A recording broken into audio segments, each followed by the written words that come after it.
આપ જોઈ રહ્યા છો સ્પાર્ક ટુડે ન્યૂઝ। નેત્રંગ ટાઉનમાં વિકસિત ભારત સંકલ્પ યાત્રાનું ઉષ્માભેર સ્વાગત કરવામાં આવ્યું છે। આધુનિક રથ સાથે જ ગામે ગામ યોજના લઈ પહોંચતી વિકાસ યાત્રાનું ધારાસભ્ય રીતેશભાઈ વસાવા અને ભારત સરકારના આરોગ્ય તેમજ પરિવાર કલ્યાણ મંત્રાલયના deputy secretary doctor Dinesh Kumar અને જિલ્લા મુખ્ય આરોગ્ય અધિકારી ડોક્ટર જે.એસ. ડુલરાની ઉપસ્થિતિમાં જ નેત્રંગ તાલુકાના નેત્રંગ ગામ વન વિભાગની કચેરી ખાતે જ ગ્રામજનો દ્વારા ઉમળકાભેર સ્વાગત કરવામાં આવ્યું છે। નેત્રંગ તાલુકાના 77 ગામોમાં અને 39 ગ્રામ પંચાયતોના સરપંચોએ તેમજ સભ્યોએ ઉમળકાભેર સ્વાગત કર્યું હતું। નમસ્કાર। વિકસિત ભારત સંકલ્પ યાત્રા નિમિત્તે મારું નામ વસાવા અંજનાબેન જીતેન્દ્રભાઈ છે।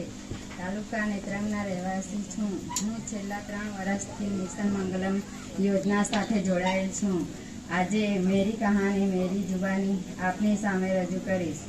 મારા સખી મંડળનું નામ જય મહાકાળી સખી મંડળ છે। મારા મંડળમાં રિવેલિંગ ફંડ 15,000 અને ખૂબ જ ઓછા વ્યાજે લોન મળેલ છે।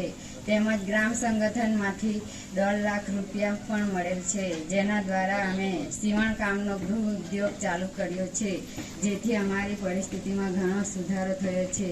હું ભારત સરકાર તેમજ ગુજરાત સરકારનો ખૂબ જ આભાર માનું છું। આપ સર્વ મને શાંતિથી સાંભળી એ બદલ આપ સૌનો ખૂબ ખૂબ આભાર। સૌને નમસ્કાર।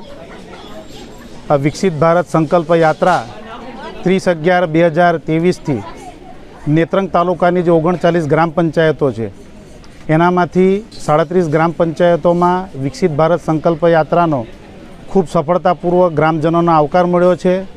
ભારત સરકાર અને ગુજરાત સરકારની જે વિવિધ કલ્યાણકારી યોજનાઓ છે, તમામ લાઇન ડિપાર્ટમેન્ટના સાથી મિત્રો, અધિકારીગણ, તાલુકાના વહીવટી અધિકારીશ્રી, તાલુકા વિકાસ અધિકારીશ્રી, મામલતદારશ્રી અને ડેપ્યુટી નોડલ તરીકે હું યોગેશ પવાર, વિસ્તરણ અધિકારી ખેતીવાડી વિભાગની વિવિધ યોજનાઓની જાણકારી, ગ્રામજનો પ્રાકૃતિક ખેતી કરતા થાય અને માનનીય વડાપ્રધાનશ્રીનું જે આહવાન છે કે દરેક વ્યક્તિ પ્રાકૃતિક ખેતી ખેડૂત કરતો થાય અને સરકારની જે વિવિધ કલ્યાણકારી યોજનાઓ છે, જેમ કે પ્રધાનમંત્રી આયુષ્યમાન કાર્ડ યોજના, પશુપાલનમાં કિસાન ક્રેડિટ કાર્ડ યોજના, ખેતીવાડી વિભાગની કિસાન સન્માન નિધિ યોજના, ત્યારબાદ આરોગ્ય વિભાગની જે વિવિધ કલ્યાણકારી યોજનાઓ બી છે તેનો તમામ ગ્રામજનો લાભ લે અને ઉજ્જવલા યોજના થકી સૌ લાભાર્થીઓ લાભાન્વિત થાય અને પ્રધાનમંત્રી આવાસ યોજનાનો લાભ લઈ કોઈપણ લાભાર્થી ઘરથી વંચિત ન રહે એવા ઉદ્દેશ્ય સાથે જ આ વિકસિત ભારત સંકલ્પ યાત્રા જે નેત્રંગ તાલુકામાં